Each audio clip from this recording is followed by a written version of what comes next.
네, 안녕하세요. 네, 이번 시간에는 요 등비급수의 활용, 닮음에 대한 이야기를 한번 해볼게요. 자, 요렇게 이제 내가 이제 문제를 깔끔하게 풀어놓은 거를 화면에 띄워드렸는데, 요 문제는 여기다 이제 써놨듯이 이 문제의 유형은 전형적인 등비급수 문제로서 넓이의 비율과 첫째 항의 값을 찾아 계산하는 게 핵심이에요. 그래서 항상 맨날 나오던 그런 패턴으로 나오고 매일매일 이제 나오던 유형대로 나왔는데, 최근 트렌드에 대해서 한번 얘기를 해보자면 이제 올해부터 요 사인 법칙, 코사인 법칙 요런 내용들이 추가가 되면서 여기 이제 도형들에서 뭐 길이비를 찾는 과정이라든지 또는 넓이비를 찾는 그런 과정 속에서 사인 법칙과 코사인 법칙이 녹아 들어가 있다는 거지. 특히 올해 이제 모의고사들만 보더라도 사인 법칙과 코사인 법칙으로 도형의 길이비를 주는 게 굉장히 중요해졌습니다. 그러니까 여러분들 이 과거 기출도 기출인데 옛날에는 주로 쓰였던 게 닮음이잖아.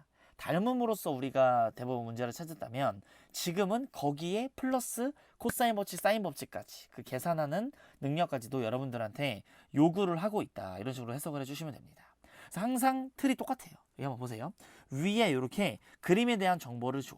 데이터 값을 정확하게 줍니다. 뭐 어떤 모양을 도형을 잘라내요. 직사각형이 R이라고 하고 이런 식으로 해서 길이비를 구해서 이제 넓이비를 결정하는 게 핵심 아이디어인 거지. 우선 오늘 이 등비급수 내용을 배울 때 이 세 가지에 대해서 배울 거예요. 첫 번째로는 이제 왜 1-R분의 A로 계산을 하는가, 그리고 왜 넓이의 B는 그 길이의 비율이 되는가, 그리고 세 번째 뭐 그냥 번식이 있고 미지수 설정하는 게 있고 뭐 공비가 음수인 게 있고 되게 뭐 여러 가지가 있어요. 근데 한 뭐 다여섯 개 정도 되는 유형들 중에 요거 세 개만 다룰 건데, 자 우선 첫 번째 왜 1-R분의 A인가, 요거 이제 얘기를 해보면 얘 이렇게 닮은 비 이용해서 이렇게 점점 작아지죠. 이런 거 다 더하는 거고, 여기도 보면 처음에는 얘랑 얘였는데 그 다음에 그 쥐꼬리만큼 작아지죠. 그리고 여기 보면 원래 얘랑 얘였는데 작아지죠. 그러니까 이렇게 작은 것들을 계산을 해 나가니까 이런 거 이제 알아두셔야 돼요. 공비가 비율이라는 게 여기서 이렇게 작아질 때 1보다 작겠죠. 여기서도 이게 작아지고, 이게 다 작아진 것들을 그냥 다 무한히 더해 나가라 뭐 이런 말이에요. 자, 설명을 해볼게요. 왜 1-R분의 A인가? 자, 원래 등비수열의 합공식을 쓸 때 초항이 A 이렇게 되죠. 얘가 넓이입니다. A, 초항이 A라고 하고,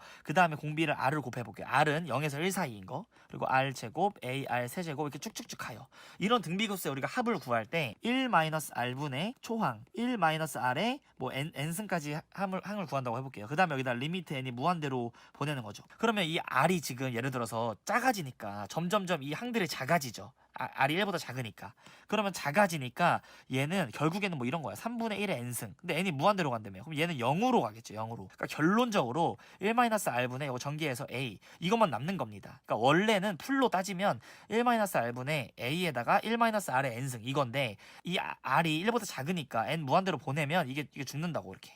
그러니까 1-R분의 A가 나오니까 급수의 합을, 도형들이 작아지는 그런 것들의 총합을 이렇게 간단하게 구하면 된다라고 우리가 말을 하는 거예요. 자, 2번. 우리는 왜 넓이비는 길이비로서 풀 수가 있는가, 이거 길이비가 되는가가 아니라 길이비의 뭐 왜 제곱인가 이런 거죠. 왜 제곱이 되는가 이 말을 보면, 자, 뭐 간단하게 봐요. 여기가 1입니다.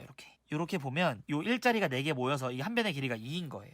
그러면 얘는 넓이가 현재 1이죠. 정사각형이라고 치면 얘는 넓이가 현재 4예요. 자, 넓이 비율을 보줄게요. 이렇게 얘는 이번에 길이의 비율이 넓이가 9입니다.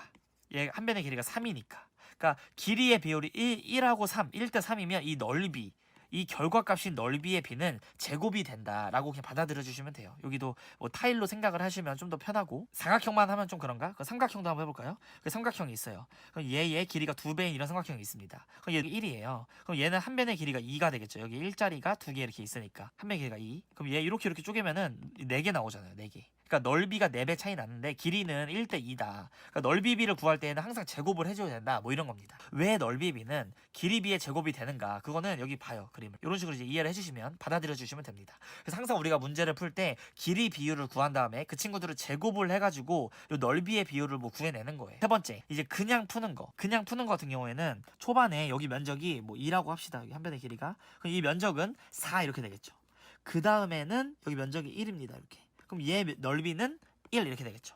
그 다음에는 여기가 2분의 1이에요. 그럼 여기 넓이는 4분의 1.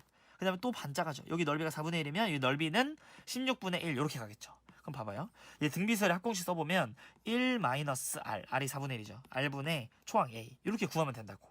이렇게 해서 구하는 거는 우리가 길이 비율이 2대 1이니까 1대 2분의 1이죠.